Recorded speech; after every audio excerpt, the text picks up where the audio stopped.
সেই জুবিনৰ বাবে মছজিদৰ মাইকত মায়াবিনী পৰিৱেশন কৰাটো অসম্ভৱ নহয়। তেওঁৰ দৰে মহানায়কৰ বাবে সকলোৱে পাহৰি যাব পাৰে ধৰ্মীয় প্ৰথমবাৰৰ বাবে মছজিদত বাজিল জুবিনৰ মায়াবিনী গীত। জুবিনৰ বাবে সলনি হ'ল ইছলামৰ ইতিহাস। প্ৰথমবাৰৰ বাবে মছজিদত বাজিল জুবিনৰ মায়াবিনী গীত। আপোনালোকে এইটো ভিডিঅ' অলপ স্কিপ নকৰি সম্পূৰ্ণ ভিডিঅ' চাই থাকিব। প্ৰথমবাৰৰ বাবে সলনি হ'ল ইছলামৰ ইতিহাস আৰু জুবিনৰ বাবে সলনি হ'ল ইছলামৰ ইতিহাস। প্ৰথমবাৰৰ বাবে মছজিদত বাজিল জুবিনৰ মায়াবিনী গীত। আৰু আপোনালোকে যদি জুবিন দাক ভাল পায়, জুবিনৰ অনুৰাগী হয়, এইটো ভিডিঅ' লাইক কমেণ্ট কৰি শ্বেয়াৰ কৰি দিব আৰু গোটেই অসমবাসীক দেখাৰ সুবিধা কৰি দিব।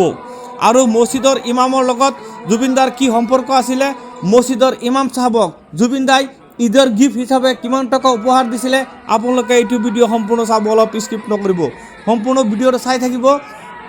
সেইকাৰণে জুবিন দাই কৈছিলে মোৰ কোনো জাতি নাই, মোৰ কোনো ধৰ্ম নাই, মোৰ কোনো ভগৱান নাই। তাকেই যে প্ৰমাণ হৈ গ'ল এইটো ভিডিঅ'ত।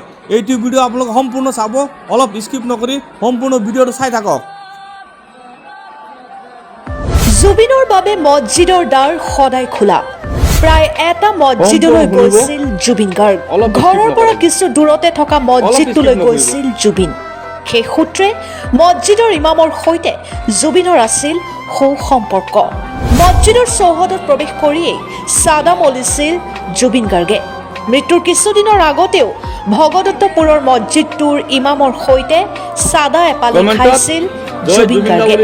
সেইজন ইমামে টকা পইচাৰ অসুবিধাৰ কথা কেতিয়াবা জুবিনক কৈছিল। তেতিয়া প্ৰাণৰ শিল্পীজনে ইমামক নিসংকোচে দিছিল কেইবা হাজাৰ টকা। এইবাৰ ঈদ পাতিবলৈ ইমামক ধন দিছিল জুবিনে। ঈদৰ বতৰত মছজিদৰ চৌহদত সোমাই চাদা মলি আছিল জুবিন গাৰ্গে। তেতিয়া ইমামে জুবিনক মাতিলে। জুবিনেও ইমামৰ খবৰ ল'লে। ঈদ পালেহি বুলি কৈ জুবিনে ইমামক উপহাৰ হিচাপে দিলে 40,000 টকা। আচৰিত হৈ ইমামজনে ইমান টকা কিয় দিলে বুলি জুবিনক প্ৰশ্ন কৰিলে। তেতিয়া সেয়া ঈদৰ উপহাৰ বুলি ক'লে জুবিন গাৰ্গে। তাৰ পিছতো কিছু সময় মছজিদত বহিল জুবিন। ইমামৰ সৈতে চাদা পালি খাই তেওঁ ঘৰলৈ উভতি গ'ল। সেই জুবিনৰ বাবে মছজিদৰ মাইকত মায়াবিনী পৰিৱেশন কৰাটো অসম্ভৱ নহয়।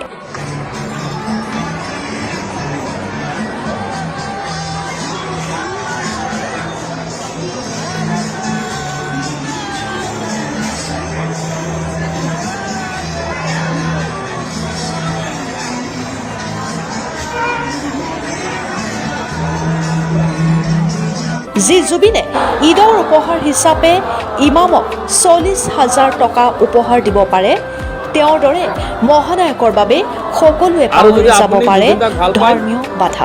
প্ৰিয় দৰ্শক, শেহতীয়াকৈ আপোনাসৱে নিশ্চয় শুনিছে কামপুৰ জামে মছজিদত জুবিন গাৰ্গৰ মায়াবিনী পৰিৱেশনৰ কথা। ইছলামিক নীতি অনুসৰি কোনো মছজিদত সংগীত চৰ্চা কৰাটো হাৰাম। কিন্তু জুবিনৰ দৰে মহানায়কৰ বাবে সেই কথাটো পাহৰি পেলাইছে মুছলমানে। তেওঁৰ বাবে অসম জুৰি বলিছে সম্প্ৰীতিৰ বতাহ। যিজন মানুহে ইমামৰ সৈতে বন্ধুত্ব কৰি প্ৰায় মছজিদত উপস্থিত হৈছিল, তেওঁৰ বাবে ভিন্ন ধৰ্মীয়ে কৰিছে মিত্ৰতা। কিছুদিন আগলৈ সাম্প্ৰদায়িক বিষবাষ্পই গ্ৰাস কৰিছিল এইখন ৰাজ্যক।